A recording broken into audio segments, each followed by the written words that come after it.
when we said we're going to come back with Wheel of Fortune, they said it couldn't be done. They did say that. In the comments, people were like, no, you cannot possibly. It's just undoable. Dozens of people. And here we are. Yeah. I'm Alex Radical from Board Game Co. And with me we have... a duck from Quackalope.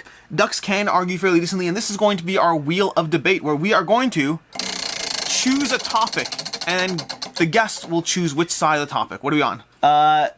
Larger companies. Larger companies. Which one do you think this one is? This is I believe, because you told me some of the main topic ideas, I believe this is going to be larger companies should or should not be on Kickstarter. Correct. Larger established companies should not be using Kickstarter. And this is lining up with the conversation that we had last time as well. And this, by the way, is actually one of the ones that someone commented asking. Three of these are from comments. If you have suggestions down below, we need to fill this wheel, so... And for what it's worth, we only take topics of which you can actually debate each side. If you put some sort of opinion like cookies are bad, Board Game Co., then I'm just not going to engage in an obvious conversation. I mean, it's just a natural conclusion 100%. That Quackalope is better. So, Board Game Co. So we'll only engage in topics that we think you can reasonably argue, like whether larger companies should be on Kickstarter. And that's given you enough time, as we talk through this, to think through which position you want to take. Do you want to go with your gut instinct, what you want to do? Do you want to take the argument you win? My gut instinct is to defend the use of Kickstarter for anyone. Absolutely, go for it. I'm trying right now to very carefully, as I talk slowly, math out the argument pathway you're going to go down. Well, it's obvious, destroying the justification for them being on Kickstarter, because you might even use my weak point, which is the idea of crowding out indie titles. Yeah. There's a lot of pathways there. I'm going to stick with it. I think Kickstarter, and I think that type of platform, crowdfunding platforms as a whole, should be accessible to anyone in our space, including larger industries. Cool. So let's eliminate a few arguments out of hand. Okay. To begin with, there's going to be the argument, well, Kickstarter was designed for a small whatever. Sure. I don't care. It's Kickstarter's platform. If Kickstarter wants to enforce their platform... Sounds like I'm winning already. Exactly. I appreciate it. Thank you. If Kickstarter wants to enforce their own rules about who should and shouldn't be on Kickstarter, that is up to them. That's not the conversation we're having. Exactly. It's not about what Kickstarter's rules are. Sometimes people move to the point of the original intent of Kickstarter. I hear. Okay. That Kickstarter's not choosing to enforce that. I don't know why you are. Yeah. So let's take that out of hand. Okay. I think the real question is the good or bad that is happening. Forget what this should or shouldn't be. Wow. I mean, you've removed... I'm okay with this direction, but you've removed a large argument network 100%. here. I am fine 100%. With you conceding So let's start with this. Do you believe in indie titles? Yes, absolutely. Of course I do. Do you think larger companies being on Kickstarter helps or hurts them? Helps across the board. How so? Because you can actually look at the Kickstarter analytics. We've had back-end conversation with Kickstarter when it comes to games like Frosthaven, and when a larger game is bringing more eyes to the platform, indie titles and smaller titles wish or should wish that they can publish right next to a larger campaign, because statistically, based off the numbers on Kickstarter's back-end, it helps smaller titles across the board. Okay, great. So for indie companies, it's smaller. Yeah. It's better. It's better. What about for the backers? For the backers? Yeah. What do you mean? Well, because indie titles in house, right? I think we can agree on that. Sure. Yeah, I would completely agree. It's I feel like I'm winning all the sides. No, I'm eliminating the easy ones. Well, that's fair. That's great. We're You're just giving me all the easy ones. I'll just pile up the load. If I don't approach some of these conversations, then we're going to have comments down below, but what if you didn't talk about this, you didn't talk about that. Yeah. So, statistically speaking... I think you're buying time to get to your point. No, I have my points. Statistically speaking, indie companies do better when they are next side by side with larger companies. People who hop onto Kickstarter for Frosthaven show up and say, "Hey, what's that little cute little whimsical game? Let me back that one." Not everyone, my side. not everyone, but more people. Okay, moving on from there. Is it better for the backers? Is it better for the backers? For larger companies? A larger company that's on Kickstarter, correct me if I'm wrong here, effectively a company that does not need your funds. What they're effectively doing is they are asking you, the consumer, for a loan. I will not concede to the assertion that larger companies, even the largest in our space, which still uses a Kickstarter platform, which would be CMON, sure. I will not concede to the idea that they do not need your funds. That's ridiculous. That's absolutely ridiculous. They can get a loan easily. They can have funding. Sure. They only need your funds because they've built a business model based on you, the consumer, funding their company. But they've also built a business model around the idea of producing games that would only ever exist through a Kickstarter platform. No. There's two different conversations here. There's conversations such as games that... Let's say Gloomhaven and Frosthaven. The largest companies on Kickstarter. Gloomhaven and Frosthaven. They don't have Kickstarter exclusives. Take Frosthaven, the largest board game Kickstarter of our time. Yep. Period. Bar none. Sure. They are coming to retail with basically the same game. Yes. So why is it on Kickstarter? For a variety of reasons. Go ahead. Tell me. First off, I mean, Frosthaven specifically. Sure. First off, it's good marketing for them, which you don't care about. You're arguing on a consumer level. Of course. But it's good marketing for them. Of course, by the way, of course it's good for the company. That's not a question. It allows the fan base to be part of the journey. In what way? In what way? In what way? By seeing the updates? Yeah, well, seeing the updates, seeing the artwork, being able to give feedback, having a lot of games release early playtesting demos. Have you ever heard of Dev Diaries? Sure. You can allow customers to be part of the company without charging them $100 a year and a half in advance. Those are lovely too, with the exception that most Dev Diaries live in some recess of a forum on BGG. Okay. And the odds of a wider fan base connecting with our community is lessened by how I don't go to Dev Diaries it's a far ever. Stretch. I know it's not. I mean, maybe, but it's not the a far. idea that the benefit to the consumer is seeing the Kickstarter update of this is beautiful. I love the personal journey of your Kickstarter's been delayed by another 4 months while we add this and this and this to the game. Here's the other side. It is important for companies, even large companies, in our space. Our space is still scrappy. Our space. Even the largest, even Gloomhaven. Like Stonemaier Games, for instance. They probably still need to be on Kickstarter, even right? Even Gloomhaven, even Kingdom Death, even CMON. Our space still needs to understand what the audience is going to be for a production run. And so the companies that are not doing this, how are they surviving? If Gloomhaven was thinking through, we need to order 100,000 copies, and they didn't sell that, the upfront cost of that is going to be detrimental to the business. If we want to continue getting larger games like CMON's able to produce, with all the extra minis, all the extra expansions, having an understanding of what your pre-order is important. Stonemaier does do a system. Stonemaier has built out, in their own way, a system that allows them to gauge pre-order sales, and they've had a ton of frustration around things like Wingspan's release, where retail stores across the nation had no access to orders that they'd already placed. So where customers and fans had no access to the game they wanted to get their hands on. I absolutely agree with you. Okay. Your argument inherently then is all the companies that are not on Kickstarter should be on Kickstarter. I don't need to say that all companies should be on Kickstarter. Not? That's not what we're arguing. We're arguing. If your argument is that it's good for the industry, it's good for the company, it's better for the consumer, you don't have these frustrations. You don't of course get to I shift do. the groundwork. Listen, your argument is better for the supply chain. I'm advocating that they all should be allowed to be on Kickstarter. That's not. It is. That is what our debate is about. Correct. You're saying that large companies should not be allowed to be on Kickstarter for the sake of the consumer, for the sake of the indie publisher. I appreciate that. I respect you fighting for the small dog. Here's the thing. You're wrong in this, and I am not saying that Stonemaier, who's built an effective system on their own to allow them to reach out to their fan base and produce things, I'm not saying they have to or should be on Kickstarter. I'm saying there's sacrifices both ways, and no one should be restricted from any specific platform. platform. First of all, two things. One is you can't simultaneously say in the same sentence. It's disingenuous.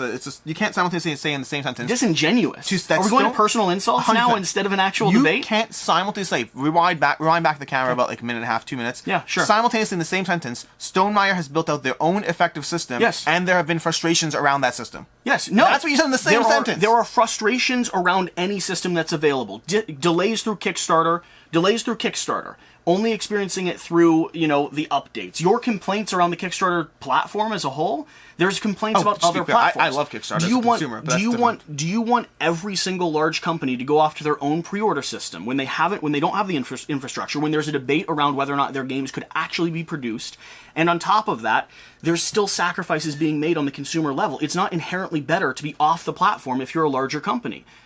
I think that Who's it helping to remove those?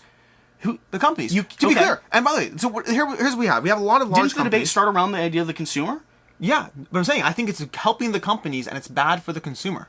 For them to be on or leave or for be off. For the larger companies to be on Kickstarter. You need to define your debate because I'm for the larger companies to be on Kickstarter, and for the consumers to pay hundreds of dollars a year and a half advance for not seeing reviews, not being part of the actual process of a normal buying chain, to rely on FOMO, to take an upfront loan, to have delays, all for something you can get later. I think that is preying on the consumer for the sake of benefiting the larger company. You're saying the larger companies preying on the consumer. Correct. Now, I believe that is totally fine when you have the CMONs of the world who sit there and say, in exchange for this loan, we're going to give you a chock full of goodies. Sure. That's fine, because then it's a mutually beneficial exchange. So CMON should still be allowed to be on Kickstarter? Allowed is a relative term. I think CMON is engaging... that's what our debate's around, right? I agree that I believe CMON is engaging in a mutually beneficial relationship. Right now that arguably the largest Kickstarter company right now, you're handing me the ball that says, well, yeah, we'll leave CMON on. 100%. And who are you arguing against? All the other large companies that are not. What do you mean all the other large companies? What are you talking about? Come on, CMON's the only company. You just advocated on behalf of CMON. Who else are you throwing up there? Are we going company by company now?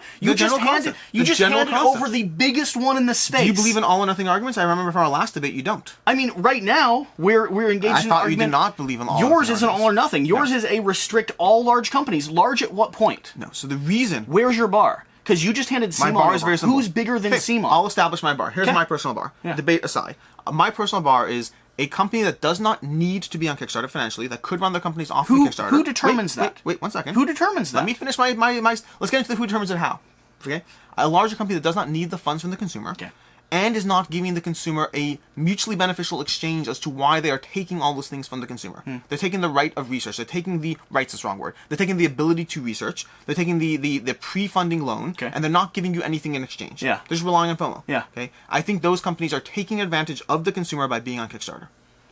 Yeah, so you're advocating some sort of agency that's going to determine who's too big to be on Kickstarter, so that you can protect the consumer instead of allowing them to make realistic decisions on their own. No one at this table are sitting here and changing the Kickstarter ecosystem. No one's here sitting and putting together in place some sort of arbitrary. Well, then what are you doing? Are you telling me? An opinion? Are you just? It's a matter of opinion. I mean, maybe. Is it not a matter of opinion? Are we going to Kickstarter with like a note and a letter, a filing, whatever it is? I assume that's how this would end. Of course, this is a matter of opinion.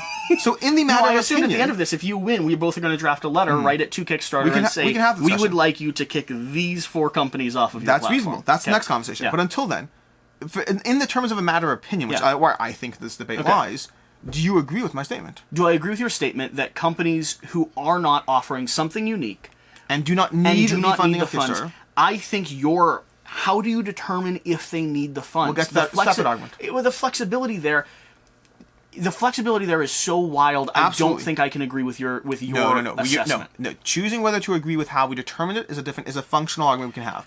But in the hypothetical of that bar, that circle I'm painting, if there was a hypothetical company that had no need at all for the backers' funds and provided nothing notable of value through Kickstarter that you couldn't get immediately at the same time when it hit retail, sure, excellent. No companies exist there. This is Alex Rathbun from Board Game Co. No I companies appreciate exist there. Of course there's companies that exist there. No companies exist there. No, because your next argument What is this fictional company you've created? You handed me CMON. No, first of all, I did not. CMON gives you stuff in exchange. You handed me CMON. CMON gives you stuff in exchange. And you set up a fictional company so you could knock it down. There's dozens of companies. You set up a fictional argument so that you could knock it down. That doesn't win the argument for you. We're talking about the reality of our industry. Let's go through some right companies. Now. The most recent Root Kickstarter, the most recent Leader Games had a Kickstarter. They gave you no incentive, no financial incentive to do so, and I can't imagine they need funding. Okay, so they're on the company, taking advantage of that system, taking advantage of the consumer. We have Stronghold Games. Terraforming Mars, Ares Exposition, exact same problem. They sat there and signed you up for your money. They didn't give you any financial incentive to do so. They said, "Hey, it's Terraforming Mars. People will give us money in advance. Sure, why not? You want me to point at companies? I can point at companies." I would argue from Leader Games that they are not as big as you think they are. They operate a staff. No. They're the biggest indie in our space. One of the biggest indies in our space. But they operate a staff of like 15 people working to design one game a year. And they push back their production deadlines with things like Oath in order to get it right. And so upfront capital to keep a indie publishing house going is important. It's the same way that like the KDM model. If they go to a bank and show them sales numbers for every time they put out a Root expansion, they can get a loan, no problem whatsoever. Sure. So you're saying that they should just go get a loan instead They're taking advantage of the consumer and giving them no incentive to do so. Last time with Root, they included special Kickstarter exclusive pieces. I don't believe they had this time. I went through the campaign. There was no financial reason. It was a surprise to the fan base. Okay. Along with that, you have the element where it will not or could not be available to many backers. So a lot of people, I mean, maybe we need to educate the fan base more, but a lot of people that could get access to it would like to have access to it as quickly and immediately as possible. That's part of the incentive to back it on Kickstarter. What do you mean? If they do a production run, it's not always wildly available afterwards. Just like Wingspan had production copies that you just could not get your hands on for over a year. Don't know the date on this. You're putting I hear you. You're putting in an order to say I want this 6 months before everyone else. Isn't there value in that? The 6 months before everyone else is only whatever artificial constraints they put on it. You could put it out in retail. You could put it out on Amazon. You could put it in any number of places. That's not the issue. Yeah, for 7 times the price. What are you talking about? 7 times the price. The moment Kickstarter removed. No. Just to be clear, you want to talk about educating the consumer? When you go on Kickstarter, you are removing 2 different tiers. The general construction, the general manufacturing tier is I as a company manufacture a game. Sure. 1% of that cost goes towards manufacturing. Yep. The next percentage goes to the distributor. Yep. The next percentage goes to the seller. Yeah, the online seller or whatever it is. Designers usually make like a couple percentage off their designs, and publishers usually make within the 10s to 20s. When so generally what they say is the rule of 5. Okay, the rule of 5 is 1/5 goes to the company, 1/5 goes towards production, 1/5 goes towards the 1/5 goes to the store, 1/5 goes to the distributor, and 1/5 is profit. Okay, that's what we generally say. So which means 2/5, and it's going to vary by company, by game, obviously. Yeah. So 2 full fifths are being cut out of the chain. Sure, which is you run great. a Kickstarter. Which is great. Okay. That's 2 full fifths. Where's the financial incentive? Where's the financial extra? Is the fan base not incentivized to support? I mean, they're able to more directly support the people that are designing the game they want through a platform like Kickstarter. Yes, and they're given no incentive to do so. You're giving the fan base the privilege of not only you give me more money, you're giving it to me a year and a half. Your argument isn't that companies should give an incentive for fans to back on Kickstarter. You're saying large companies shouldn't be on Kickstarter. Yeah, but I can't defend that point. Well, that's the point of the argument. That's neither here nor there. I can't. But that's the point of the argument. I'm going to shift the argument. I understand you're trying to shift it, but that's not what we're discussing here. You handed me CMON. You handed me half of the debate right at the beginning with the idea of indie publishers and everything like that. Yeah. And now you're conceding because I'd like an argument I can win. Thank you very much. Now you're conceding that you can't win the debate around the concept. If you cede my point, I'll cede that. If I cede your point that larger companies should always give the fan base an incentive to back their product if they're expecting their money beforehand, I will back that point. Then I see the argument. That was fun. That was excellent. What did we miss? Is there anything that we didn't go through? I mean, you were wiggling. You were wiggling from the very beginning. Because most of the arguments that the heck out of it, but you were just like, wow. Well, because most of the arguments people typically go to, I believe, are false. The argument of the fact that indie companies are hurt, I believe that's false. The argument that Kickstarter wasn't made for this. Kickstarter can step in. They are totally fine with this. You want to make a platform that's made for that purpose? Go ahead, be my guest. So if you have a situation where a company is not hurting people, then and there's not violating any rules, like what are they doing wrong? What argument can you take? The only argument I can take in that argument is the fact that they are, and I believe this is true with specific companies. I believe that companies sometimes rely flippantly taking advantage. FOMO. They put a price point in place, and by the way, here's what we missed. Okay, for context, you can't always lower the price. As a company, you can't sit there and say, "I'll give you a lower price." It will hurt you later. Dramatically. People will say, "Well, Woot was on Kickstarter for 60. Why would I pay 70?" Correct. And that's a big thing you can't do. I believe there are ways around that the companies don't take. I believe you can offer free shipping. I believe you can completely subsidize shipping. It will not hurt the value of the game because free shipping is a common thing. And you'll always see the blanket price. Okay. I believe there are extras you can add. So cutting the price, there are many reasonable arguments you cannot do so. I believe larger companies on Kickstarter, if they are asking the customer for something, they should give something. The other part, and I've talked about this in the past, is as long as you and I, the backer, are willing to give them the money without that extra, should or not, they're going to do what they're going to do. So we're part of the problem. The thing that I was expecting you to bring up, and I almost stumbled into it myself, and I was wondering if you were going to grab onto it. I offhandedly mentioned KDM. But you could have done an example of KDM was India. You could have done an example of Gears Workshop or anything. Well, Kingdom Death right now subsidize their entire operation by every month reprinting models that they sell on their own consumer-based store. So what's the argument? There's a realistic way that larger companies can separate from the Kickstarter model. I believe that already. That was my argument, though. I know, but I was expecting you to use more hard examples and point to things that I cared about more. Oh, interesting. So I didn't feel the need to. I genuinely feel that companies do not need Kickstarter. I think it is a marketing tool, and I'm fine with that. But then they use the marketing tool in a way that only benefits themselves and ask the consumer to give something up, and sometimes they give them no benefit in return. I don't know that it would have shifted the argument. I was just expecting you to latch on to... I was surprised when you handed over CMON. I was expecting you to... I understand CMON gives you a return. But there could be a model where they don't have to work through the manipulation. But who cares? Who are they hurting? They're helping the consumer, they're helping themselves. So what am I going to argue against? I'm going to argue that they shouldn't help the consumer themselves? No, I mean, I agree. My point, I win. But correct. I just expected more digging into companies who have successfully moved away from the platform and arguing why it was better for the consumer and better for the publisher. So Stonemaier Games is one of the only examples I can give you. Because they've very publicly made a choice to not go back to the platform. And they have a reward the consumer. They have a Stonemaier Games champion, I believe it's called, where you get a discount if you sign up to be a champion. So they're giving you a bit of an incentive. And I feel like they've done pretty well with their most recent. I had to go back to Wingspan. Oh, you're right about Wingspan. I know. But it hurts you and helps you at the same time. I had to go back to Wingspan to point out where they misstepped terribly. Yes. On their newer stuff, I think they've actually done a pretty good job at meeting... Well, it hasn't been as popular, but I think they've actually done a pretty good job at meeting demand, having things arriving on time. And so, even doubling down there and saying they messed up once, but they refined their model and it's doing well for consumers and fans. The point where I thought you were there was going, stuff there, yeah. briefly, and I didn't have a good argument for, this is where I was saying I don't know the data on, because I don't know the data, is how many international people don't have access to the game unless there's Kickstarter. Interesting. I thought you were going that direction. You were going earlier. You were going earlier. Yeah, I was going with earlier. I didn't even think of World Reach, and mostly because, well, first off, I didn't consider it because I have the luxury of being in the States. Correct. And so that's why I don't know the data on it. International is a thing that I do not pay attention to as much as I maybe should have. Yeah. But along with that, you have the context of there's so many variables to that argument. I don't know if it actually makes it more accessible. I don't know, because I hear all the time people complaining about things. You rewind to where I said I don't know the data. I thought there's an excellent. I was talking about you weren't making, but I thought you were. Yeah. And I was like, I genuinely don't know the data on that. And I can't argue with you. Yeah. Yeah. I wish I knew the data, because it would have been a powerful. It's a powerful argument. Either way, let us know your thoughts. Hope you enjoyed it. Leave a comment down below, letting us know questions and things that we could reasonably debate. Wait. I gotta do this. Yeah. Who won? Who's next? You decide! Dun, dun, dun. Have a good one.